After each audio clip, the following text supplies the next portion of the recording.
Dad decided to buy this fishing boat. And he had had nice boats in the past.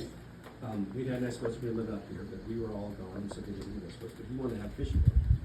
Well, if you saw this fishing boat, I don't know how it would even float. It was awful. It looked awful. No one would have seen it. I remember vividly going out there and looking at it, and Jimmy was standing next to me. I looked at Jimmy and said, "You get this in the well." Dad didn't have that boat very long. I think Mom probably could have stopped with that at some point. Mom was the mower. She landscaped and flowers. And I think that's where I got the love of flowers.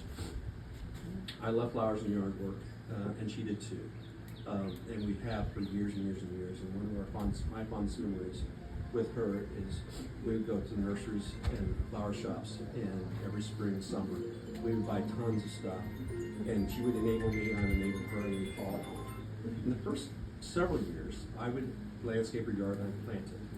Later years, the last couple of 2 or 3, maybe 4, we would go on these shopping hauls. I would haul it home, and I'd be ready to go back to my home in Kansas City, and Mom goes, "Oh," she goes, "Don't worry.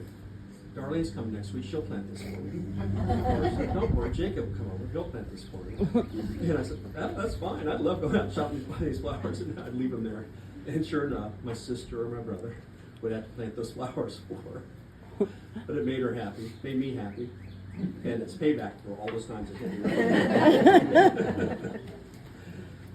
Cooking. She was a good cook. Mom was a great cook. She could cook on a piece of tin foil over an open campfire, and you think it's the best meal you've ever had. She always had small kitchens, but she would produce a mountain of food that would just knock your socks off. She cooked for small groups and big groups, and she always carried it off well.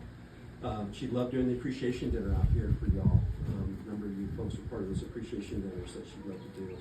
And then she got into the breakfast on Labor Day weekend the last few years, probably the last 7 or 8 years. She loved doing that breakfast out here. And I think we will, as a family, forever carry that on. I think we should call that Ann's breakfast from now on. Oh, that's nice.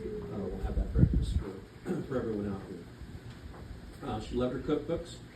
She would read cookbooks, and that would be how she filled her time.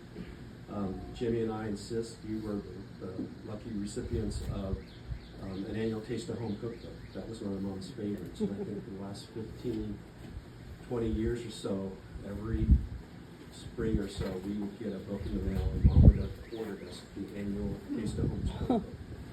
And I will cherish those forever. Unfortunately, those subscriptions are no longer. But we have those cookbooks, and Mom gave them to us. She had a love for food. She shared that with us. So Mom has raised her family. 20 years or so ago, she decided to, her and Dad decided to reinvest in Lakeside and come back out here and rebuild Lakeside community that has become today. And it's because of many of you in this room that have built the Lakeside into what it is. A family-loving, respectful community. It's safe and it's affordable for working families. It's where people are happy, where grandkids are happy, where families are happy. And I think that's her legacy. That's really who she was. And I think it's really one of those things that now it's living here in this lake, in this community.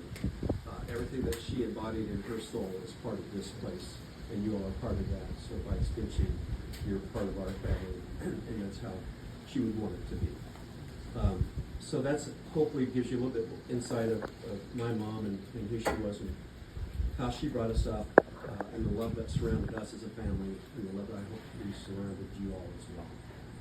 Mom, I love you. I love you. And be at peace with her.